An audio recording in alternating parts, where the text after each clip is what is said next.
አንድ አምላክ በሚሆን በአብ በወልድ በመንፈስ ቅዱስ ስም ታኅሳስ 14 በዚች ቀን ከፍ ከፍ ካለች ከመኖፍ ከተማ ቅዱስ ስምዖን በሰማዕትነት አረፈ። እርሱም በእስላሞች ዘመን ከመሳፍንቶቻቸው ከአንዱ ጋር ተከራከረና ቅዱስ ስምዖን ረቶት አሳፈረው። ያም እስላም ወደ መሳፍንቱ አለቃ ሄዶ ይህ ስምዖን የእስላሞችን ሃይማኖት ያቃልላል ብሎ ወነጀለው። ስለዚህም ይዘው በጽኑ ስቃይ ያሰቃዩት። ከዚያም በኋላ ራሱን በሰይፍ ቆረጡት። የሰማዕትነት አክሊልን በመንግሥተ ሰማያት ተቀበለ። ለእግዚአብሔር ምስጋና ይሁን፣ እኛንም በጸሎቱ ይማረን፣ በረከቱም ከኛ ጋር ትኑር ለዘላለሙ አሜን። በዚችም ቀን ቅዱሳን አባ ብሁርና አረጋዊ ሚናስ በሰማዕትነት አረፉ። በረከታቸው ከኛ ጋር ትኑር ለዘላለሙ አሜን። በዚችም ቀን የቅዱሳን መርምህናምና የእህቱ ሳራ 40 አገልጋዮችን በሰማዕትነት አረፉ። የዚህም ቅዱስ አባቱ የአቶር ንጉሥ የተቀረጹ ስማቸው ቤል አጵሎን የሚባሉ ጣዖቶችን የሚያመልክ ነው። እናቱ ግን ክርስቲያን ናት። ይህም ቅዱስ መርምህናም ወደ ዱር ሄዶ አራዊትን ያድን ዘንድ እንዲፈቅድለት አባቱን ለመነው።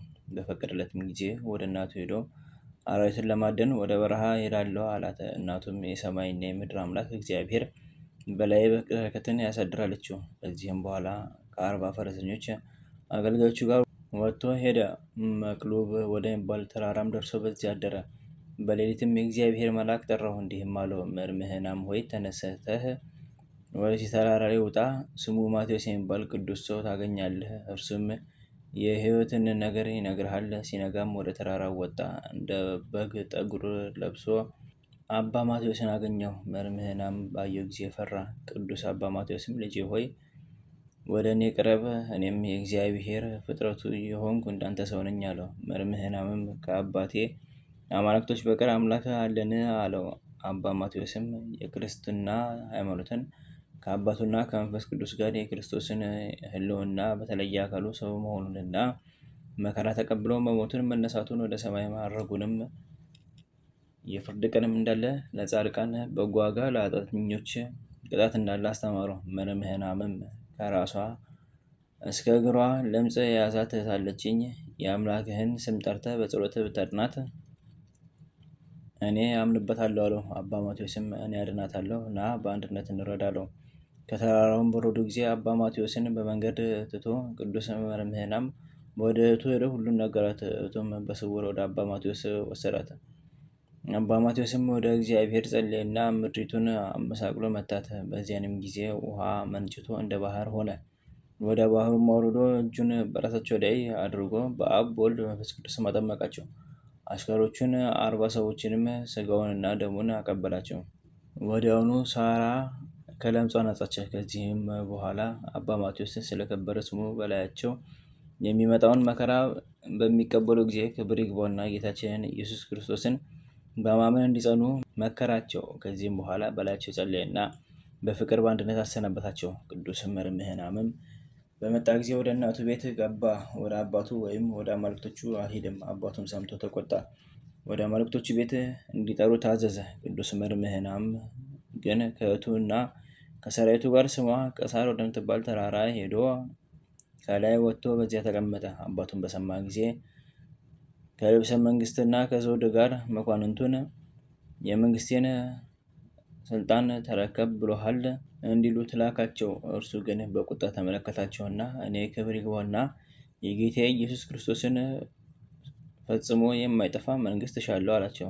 የአቶር ንጉሥ አባቱም በዚያን ጊዜ ተቆጣ። ልቡ ፈርቶ ይመለስ ዘንድ አገልጋዮቹን በፊቱ እንዲገድሏቸው፣ ካልተመለሰ ግን እርሱንም እህቱንም እንዲገድሉ ታዘዘ። ቅዱስ መርምህናምም ሰምቶ የተመኘውን ይሰጠው ዘንድ ወደ እግዚአብሔር ጸለየ። ጸሎትህን ሰማው፣ ልብህ የወደደውንም ሰጠው የሚል ቃል ከሰማይ መጣ። ከዚህም በኋላ የቅዱሳኑን ራሶቻቸውን በሰይፍ ቆረጡና ከጉድጓድ ውስጥ ጣሏቸው። ስጋቸውንም ያቃጥሉ ዘንድ ብዙ እንጨቶችን ሰበሰቡ፣ ግን አላገኟቸውም፣ እግዚአብሔር ሰውሯቸዋልና። ወዲያውኑ ንውጽውጽታ ሆነ፣ ፀሐይም ጨለመ። ወታደሮችን ፈርተው ሸሹ። ሰይጣንም በአቶር ንጉሥ በሰናክሬም ላይ አድሮ አሳበደውና እንደ አርያም ጮኸ። የቅዱስ መርምህናምም እናት አይታ ወደ አባ ማቴዎስ ልካ አስመጣችውና የንጉሥን ነገር ነገረችው። እርሱም በሰይፍ ላይ ጸልዮ ቀባው። ሰይጣንም በራእይ አምሳል ከእርሱ ወጣ። በዚያንም ጊዜ ንጉሥ ክብር ይግባውና በጌታችን ኢየሱስ ክርስቶስ አመነ። ከቤተሰቦቹና በሚገዛው አገር ላይ ካሉ ሰዎች ጋር ተጠመቀ። ከዚህም በኋላ አምላክን በወለደች በእመቤታችን በቅድስት ድንግል ማርያም ስም ቤተክርስቲያን እንዲሰሩ ገንዘቡንም ለድሆችና ለችግረኞች እንዲበትኑ አዘዘ። ሁሉንም እንዳዘዛቸው አደረጉ። የቅዱስ መርምህናም እናት ከከበሩ ድንጋዮች 40 ሳጥኖች አሰራች። የልጆች ጭፍራ የነበሩ የእነዚያ 40 ሰማዕታት አጥንቶቻቸውን አሰባስባ በእያንዳንዱ ሳጥን ውስጥ ጨመረቻቸው። ለልጆቿም ብርሌ ከሚመስል ዕንቁ 2 ሳጥን አሰርታ በውስጡ አደረገቻቸው።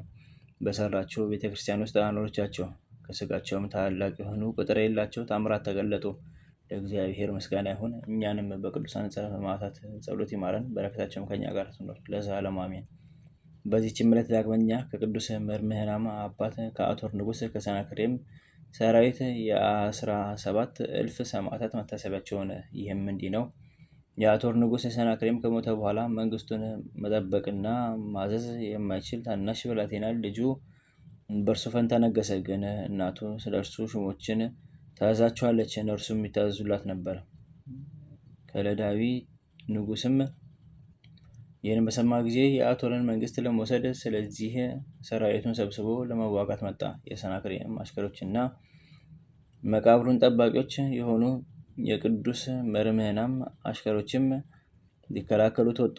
የከለዳውያን ንጉሥም አሸንፎ ከተማይቱን ከፍቶ ገባ። ብላቴናውንም ንጉሥ ይዞ ከእናቱ ጋር ገደለው። ከዚህም በኋላ የአቶር አገር ሰዎች ተገዙለት፣ በላያቸውም ነግሶ መንግስትን ያዘ። ከጥቂት ቀኖች በኋላ የአቶር አገር ሰዎችን ሰብስቦ ስለ ሃይማኖት ጠየቃቸው። እነርሱም ክርስቲያን ነን አሉት። እርሱም ለጣዖት እንዲሰግዱ አዘዛቸው። ከእነርሱም ውስጥ ሃይማኖታቸውን ለውጠው ለጣዖት ይሰገዱ አሉ። የቅዱስ መርምህናም የአባቱ አገልጋዮች ወጥተው እንዲህ አሉት፣ እኛ የክርስቶስ አገልጋዮች የሆን በግልጥ ክርስቲያኖች ነን። ጌታችን ያስተማረንን ሃይማኖታችንን አንክድም፣ በእኛ ላይ የፈለገውን አድርግ አሉት። በዚያንም ጊዜ ተቆጣ፣ ይገድላቸውም ዘንድ አዘዘ። ቁጥራቸውም 170,000 ሆነ። እነርሱም የቅዱስ መርምህናም ማህበር ተብለው ተጠሩ። ለእግዚአብሔር ምስጋና ይሁን፣ በረከታቸውም ከኛ ጋር ትኖር ለዘላለሙ አሜን። በዚችም ቀን ቅዱስ አባት የእስክንድርያ ሊቀ ጳጳሳት አባ ገብረ ክርስቶስ አረፈ። እርሱም ለአባቶች ሊቃነ ጳጳሳት 66ኛ ነው። በዚህም አባት ዘመን ብዙዎች አስደናቂዎች ታምራት ተደረጉ። እነሆ እንዱልስ በሚባል ሀገር በእመቤታችን በቅድስት ድንግል ማርያም ስም የተሰራች አንዲት ቤተክርስቲያን እንዳለች፣ በደጃፏም የደረቀ የወይራ እንጨት እንዳለ፣ በእመቤታችን በበዓሏ ቀን እንደምትለመልም እንደምታብብና ብዙ እንደምታፈራ፣ በዓሉም ከተፈጸመ በኋላ ተመልሳ እንደምትደርቅና እንደ ቀድሟ እንደምትኖር ሰማ። ስለዚህም ይህን ተአምር ይገልጽለት ዘንድ ወደ እግዚአብሔር ለመነ። በዚያችም በእመቤታችን በዓል ዕለት ከእግዚአብሔር የታዘዘ መልአክ ነጥቆ ወደዚያች ቤተክርስቲያን አደረሰው። ይቺንም እንጨት ደረቆና አያት። ያን ጊዜም ለመለመች፣ አበበችና ብዙ ፍሬ አፈራች። ከበዓሉ ፍጻሜ በኋላ ወደ ደረቅነቷ ተመለሰች። ይህንንም ለሕዝቡ ቢነግራቸው እነርሱ ተጠራጠሩ። ከጥቂት ቀኖች በኋላ ከዚያች አንዱልስ ከምትባል ሀገር ስሙ ዮሐንስ የሚባል መኮንን መጣ። ሊቀ ጳጳሳቱ አባ ገብረ ክርስቶስም በካህናቱና በሕዝቡ ሁሉ ፊት እንዲህ ብሎ ጠየቀው።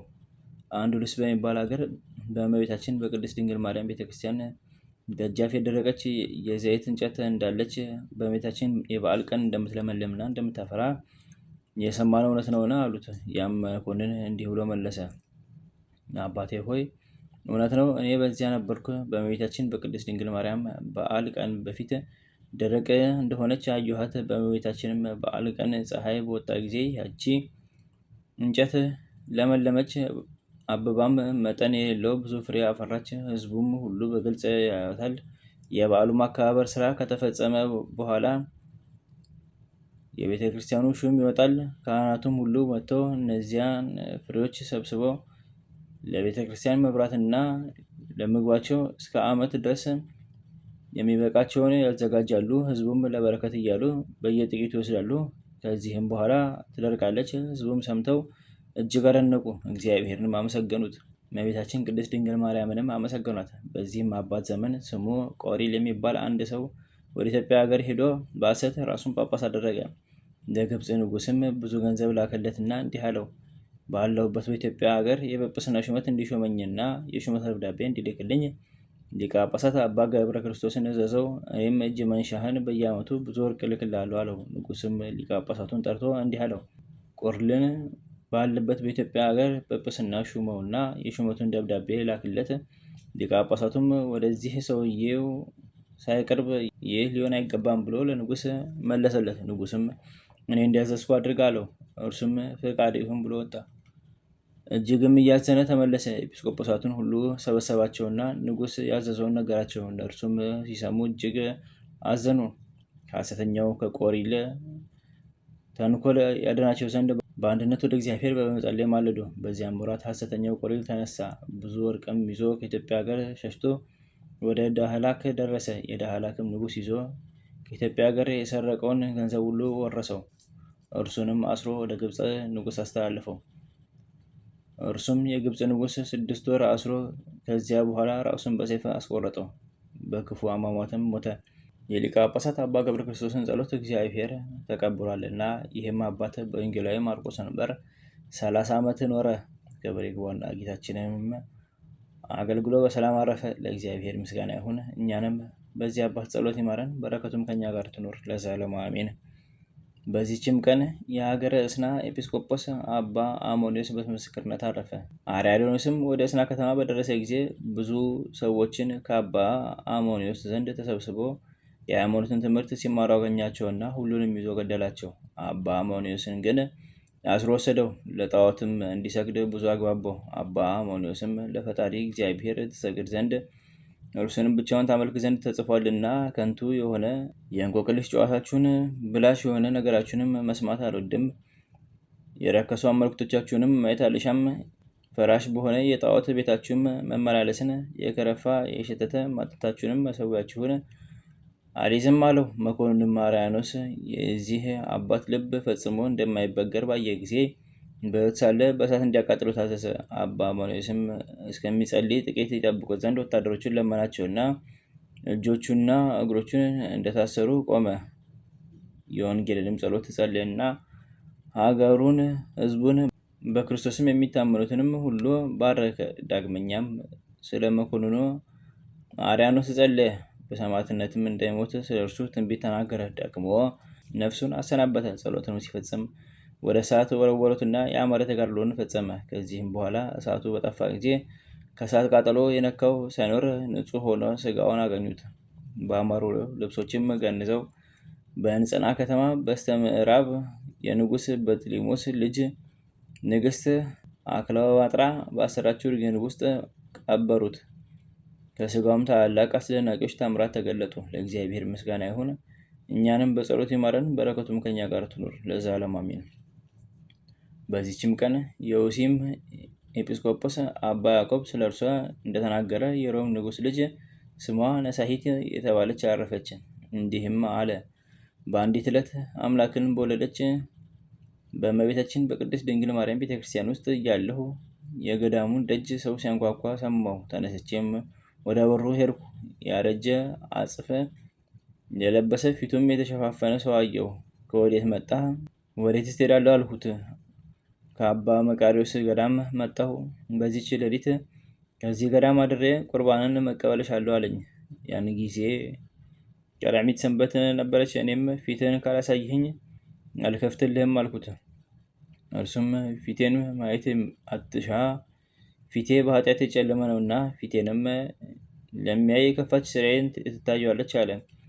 በከለከልኩት ጊዜ ወደ ዱር ሊመለስ ወደደ። እኔም ተርቦ ወይም ተጠምቶ እንደሆነ ብዬ በልቤ አሰብኩ። ስለዚህም ከፈትኩለትና ወደ ማደሪያ ያስገባሁት፣ መብልንም አመጣሁለት። እርሱም ነገ ከቁርባን በኋላ በቀር እኔ አልበላም በማለት እምቢ አለኝ። ከዚህም በኋላ ወደ ቤተክርስቲያን ገባና በጨለማ ቦታ ቆመ። ከዚያ ያሉ መነኮሳትም እስካደነቁ ድረስ የዳዊትን መዝሙር ሲያነብ ድምፁ እንደ መላእክት ድምፅ ሆኖ ሰማሁ። በነጋም ጊዜ በእግሮቹ ላይ ተቀመጠ። ምን ማንበብ አይሻም። እኛ ግን ይጸልይልን ዘንድ ልለምነው ቀረብን። እርሱም አባቶቼ ሆይ በበደሌ ብዛት ፊቴን ያጨለምኩ ስለሆነ ስለእናንተ እንዴት እጸልያለሁ አለ። ቁርባንም በምናሳርግበት ጊዜ በእግሩ ቆሞ የጳውሎስን መልእክት የሐዋርያትንም መልእክትና የሐዋርያት ሥራ ማንበብ ጀመረ። በአራተኛም ጊዜ በመሰዊያ ፊት ቆሞ የዮሐንስ ወንጌልን ማንበብ ጀመረ። በፊቱም ላይ የተከናነበውን ልብስ አስወገደ። ከፊቱም ብርሃን ገናንነት የተነሳ ሊያዩት አልተቻላቸውም። እኛ ቁርባንን ከተቀበልን በኋላ ቆረበ። ከነገሥታት ልጆች ወገንም እንደሆነ ተጠራጠርን።